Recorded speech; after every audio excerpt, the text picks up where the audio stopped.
নমস্কাৰ।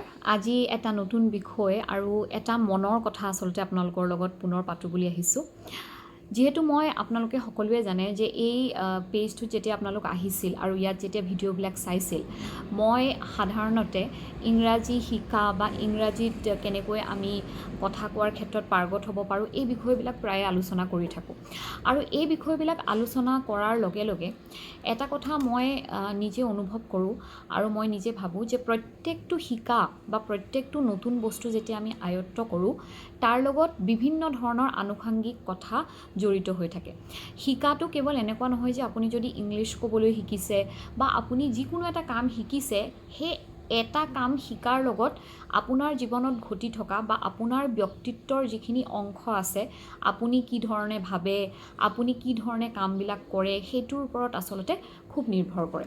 আপোনালোকে এটা কথা মন কৰিব যে এটা সন্তান পিতৃ মাতৃৰ ঘৰত এটা সন্তান পঢ়াত খুব বেছি ভাল, পঢ়াত খুব ভাল আৰু খুব ভাল মানে নম্বৰ পায়, জীৱনৰ যিটো পৰীক্ষাতেই বহে সেই পৰীক্ষাটোত খুব সফলতাৰে উত্তীৰ্ণ হয়।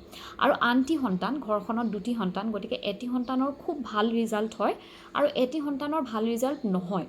কিন্তু পিতৃ মাতৃৰ মতে মই বহুত সময়ত নিজে অনুভৱ কৰিছোঁ যে বহুত পিতৃ মাতৃয়ে এনেকৈ কয় যে ইয়াৰ বহুত গুণ আছে কিন্তু ই আচলতে কামত নলগায়।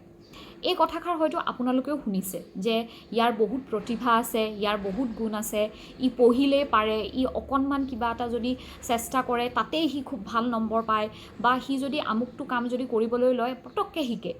কিন্তু এটা কথা আপোনালোকে মন কৰিব যে প্ৰতিভা থকা বা জন্মগত হিচাপে আমি যিবিলাক গুণ আমি পাওঁ, যে কিবা এটা বস্তু দেখি আমি শিকিব পাৰোঁ বা আমাৰ কিছুমান এনেকুৱা গুণ থাকে, আমি যিকোনো বস্তুতে আমাৰ খুব ইচ্ছা থাকে যে আমি এইটো কৰোঁ আমি।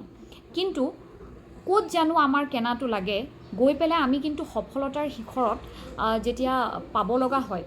মই আপোনালোকক বিভিন্ন এক্সাম্পল দিম, কেৱল স্প'কেন ইংলিছ বুলিয়েই নহয়, আৰু বিভিন্ন ক্ষেত্ৰখনত এতিয়া মই ফেচবুক বা ইউটিউবত কাম কৰি আছোঁ, আপোনালোকৰ লগত এই মাধ্যমেৰে কথা পাতি আছোঁ, আৰু মই স্বাস্থ্যৰ লগতো মই জড়িত, গতিকে মই ফিটনেছ বা এইবিলাক কাম মই কৰি থাকোঁ। গতিকে বিভিন্ন সময়ত মই বিভিন্ন মানুহ লগ পাওঁ।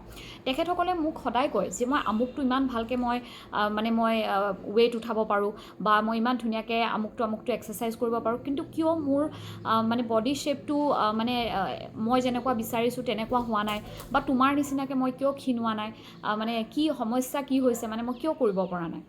গতিকে এই গোটেই যিখিনি কথা, যে পিতৃ মাতৃয়ে কয় ল'ৰা ছোৱালীৰ গুণ আছে, কোনোবাই কয় যে মই কৰি থাকোঁ কামটো কিন্তু কিয় হোৱা নাই। আপোনালোকে এটা কথা মনত ৰাখিব যে জীৱনত আপোনালোকে কি কৰিব পাৰে বা আপোনাৰ পাৰদৰ্শিতা কিমান বা আপোনাৰ গুণ কিমান, সেই সকলোবোৰৰ নিৰ্ধাৰণ কিন্তু আপোনাৰ কনচিষ্টেঞ্চিৰ ওপৰত। কনচিষ্টেঞ্চি মানে একাগ্ৰধীৰে আমি কৰি থাকিব লাগিব, একাগ্ৰতাৰে আমি সেই কামটোত নিৰবিচ্ছিন্নভাৱে সেই কামটোত আমি পোনপটীয়াভাৱে আমি সেই কামটোত সদায় লাগিব। এনেকুৱা নহয় যে আপোনাৰ আজি মন গ'ল, আজি মই ইংলিছ ক'ব লাগিব, মই ইংলিছ শিকিব লাগিব কাৰণ মোৰ ইণ্টাৰভিউ আছে, বা মই এই কাপোৰযোৰত মই নিজকে ফিটিং কৰি মোক ধুনীয়া দেখিব লাগিব, সেইকাৰণে মই 10 দিন 15 দিন ফিটনেছ কৰিম, বা মই আমুকখন কিতাপ পঢ়িম কাৰণ মোৰ পৰীক্ষা এটা আছে। কথাটো তেনেকুৱা নহয়। আপুনি যদি ভাল পৰীক্ষাৰ্থী হ'ব বিচাৰিছে বা আপুনি যদি ভাল কিবা এটা শিকাৰু হ'ব বিচাৰিছে, আপুনি সেই কামটো প্ৰত্যেক দিনাই কৰিব লাগিব। গতিকে আপুনি কিমান গুণী সেই কথাষাৰে আপোনাৰ সফলতাৰ চাবিকাঠি নহয়। আপুনি কিমান কঠোৰ পৰিশ্ৰমী আৰু আপুনি কিমান একাগ্ৰ, কিমান সময় আপুনি সেই কামটোক একেলাহে কৰি থাকিব পাৰিছে। গতিকে মই সদায় কওঁ যে মোৰ ল'ৰা ছোৱালী দুটাকো মই আৰু মোৰ স্বামীয়ে সদায় কওঁ যে তোমালোক কিমান গুণী সেই কথাষাৰে কিন্তু তোমালোকৰ জীৱনৰ সফলতাখিনি নিৰ্ধাৰণ নকৰে। আপুনি এটা কথা মন কৰিব, কোনোবা এজন ব্যক্তি যদি ধৰি লওক বহুত সময়ত দেখা যায় যে এজন চৰকাৰী চাকৰিয়াল বা এজন পাৰ্মানেণ্ট কিবা এটা থকা এজন মানুহলৈ সাধাৰণতে অসমীয়া সমাজখনত ছোৱালী বিয়া দিয়া কথা ভাবে মানুহে। কাৰণ কিয় ভাবে? কাৰণ জীৱনৰ এটা নিৰাপত্তা আছে। কিন্তু আপুনি এটা কথা সদায় মনত ৰাখিব, যিমান টকা আপুনি উপাৰ্জন কৰিছে বা যিমান নিৰাপত্তা আপোনাৰ জীৱনত আছে, সেইখিনিৰ লগত কিন্তু আজিৰ সময়ত আপুনি নিজৰ জীৱনটো কেনেকুৱা হ'ব সেইটো আপুনি নিৰ্ধাৰণ কৰিব নোৱাৰে। কোনো এজন ব্যক্তি যদি কম পইচাও আছে তেখেতৰ ওচৰত, কিন্তু তেখেত যদি একাগ্ৰ আৰু যদি তেখেত কঠোৰ পৰিশ্ৰমী, জীৱনত যি কামেই আপুনি নকৰক কিয় আপুনি এটা সময়ত সফলতা পাবই। মই নিজে অনুভৱ কৰোঁ, যেতিয়া মই পেজটো খুলিছিলোঁ ময়ো বহুত ক্ষেত্ৰত অনুভৱ কৰোঁ যে মাজে মাজে ময়ো ৰৈ দিওঁ বা কিছুমান কাম মই অলপ দিন মোৰ ৰৈ যায়, কিন্তু মোৰ এটা কথাই মই নিজক সোঁৱৰাওঁ প্ৰত্যেক দিনাই যে মই যদি কামটো দুদিন বা এদিন কৰি এৰোঁ, তাৰ মানে মই যিখিনি কষ্ট দিছিলোঁ সেইখিনিও অৰ্থহীন। মই প্ৰত্যেক দিনাই কৰিব লাগিব সেই কামটো, কাৰণ জীৱনৰ অন্তিম দিনলৈকে আমাৰ জীৱনত চলি থকা ঘটনাবিলাক সদায় চলিয়ে থাকিব। গতিকে আমি এনেকুৱা নহয় যে মই ইমান দিন কাম কৰিলোঁ এতিয়া মই বহি দিম, বা মই ইমান দিন এইটো বস্তু শিকিলোঁ মই হৈ গ'ল মোৰ। ইংলিছ শিকাৰ ক্ষেত্ৰতো একেটাই আপোনালোকক মই ক'ম যে আপুনি গুণী হোৱাৰ প্ৰয়োজন নাই। আপুনি এনেকুৱা হ'ব নালাগে যে মই চাই দিলেই পাৰি যাওঁ, নালাগে তেনেকুৱা হ'ব। আপুনি লাহে লাহে পাৰক, কাৰণ যি মানুহে মনত ৰাখিব কঠোৰ পৰিশ্ৰম কৰে বা যি মানুহে অধ্যৱসায় কৰে, সেই মানুহৰ যিখিনি আপুনি আয়ত্ব কৰিছে কেতিয়াও ওলাই নাযায়। কিন্তু যিসকলে শ্বৰ্টকাটছ মানে সহজে পাৰে, যে কিবা এটা চাই পটককৈ পাৰি যায়, সেই বস্তুখিনি কিন্তু সোনকালে ওলায়ো যায়।